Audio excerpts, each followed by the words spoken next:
what happens when pressure and volume changes in the gas. It can change in 4 different ways, as you can see in this animation. And we are now concerned with constant pressure. So the green line that's increasing from left to right shows that as the volume increases from left to right, the pressure remains constant. So this kind of line is called an isobaric line. In this animation now, we are heating up the gas with a fire, and the piston is being moved out, the gas is expanded. However, by some means, the pressure of the gas inside is being kept constant. Constant pressure,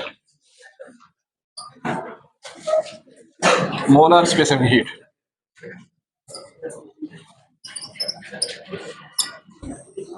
C of P, ठीक है। ये आप topic बन गया आपका। इसमें भी थोड़ी सी वेरिएशन के साथ वही डिफिनीशन हमारी कारआमद हो जाएगी। क्या करेंगे आप खुद बताओ। The quantity of heat required to raise the temperature of 1 mole of gas, ठीक है, at 1 mole of gas to है क्या चीज, 1 केल्विन या 1 सेल्सियस। कितना राइज कर रहे हैं, 1 केल्विन या 1 सेल्सियस रेज कर रहे हैं। एट कांस्टेंट वहां वॉल्यूम था, अब यहां प्रेशर है, तो कांस्टेंट वॉल्यूम के बजाय ऐड कर देना है प्रेशर। इस कार्ड इसको कहेंगे molar specific heat at constant pressure.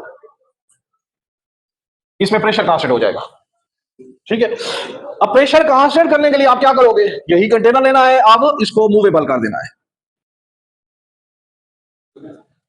Quantity of heat आप दोगे नीचे से, गैस के कुछ मोल लोगे, 1 मोल लोगे गैस का, हाइड्रोजन हो, ऑक्सीजन हो या नाइट्रोजन हो। अब इसको जो हीट दोगे एट कांस्टेंट प्रेशर दोगे, क्या हो जाएगा, डेल क्यू पी हो जाएगा। तो ये प्रेशर क्या हो जाएगा, कांस्टेंट क्यू पी हो जाएगा। अब यहां इसको मूवेबल, अब जितनी हीट नीचे दोगे तो प्रेशर इंक्रीज होगा अंदर, और प्रेशर को कांस्टेंट रखने के लिए पिस्टन ऊपर मूव कर जाएगा। पिस्टन यहां से इस स्टेट से अगली स्टेट में चला जाएगा, ऊपर चला जाएगा, तो चेंज इन वॉल्यूम यहां आ जाएगी।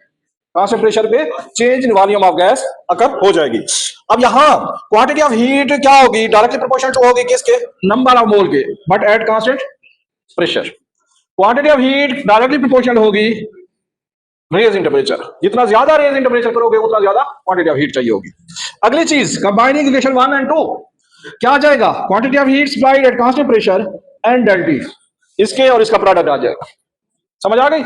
जब ये आ गया आपके पास, अगले स्टेप में ये molar specific heat at constant pressure ये आ जाएगी, और यहां CP molar specific heat at constant pressure is equal to ये इक्वेशन की ये फॉर्मेट आ जाएगी।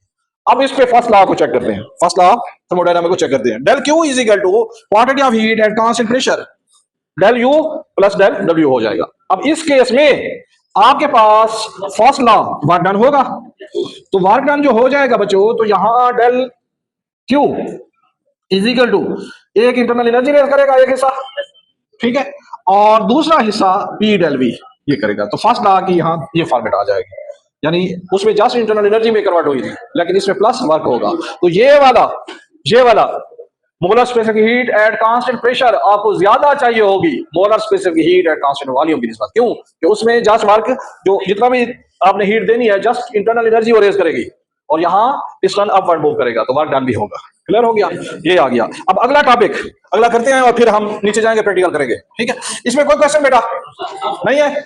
अब इसमें आपने एक चीज सीख ली पिछले इसमें, मैं वो रिजल्ट लिखता हूं। Molar specific heat at constant volume के केस में आपके पास डेल यू यानी इंटरनल एनर्जी किस चीज के बराबर थी, सी वी एंड डेल टी थी। ये इक्वेशन 1 हो गई, इसके बराबर फर्स्ट लॉ ये निकला था आपके पास, ठीक है। और इस केस में आपके पास del Q at constant pressure del U plus del W ये आ गया। ये क्या है, ये है molar specific heat at constant pressure, ये प्रेशर वाली इक्वेशन है एट कांस्टेंट प्रेशर, और ये वाली क्या है, एट कांस्टेंट वॉल्यूम। ये इक्वेशन हमारे काम आएंगे अगले टॉपिक में।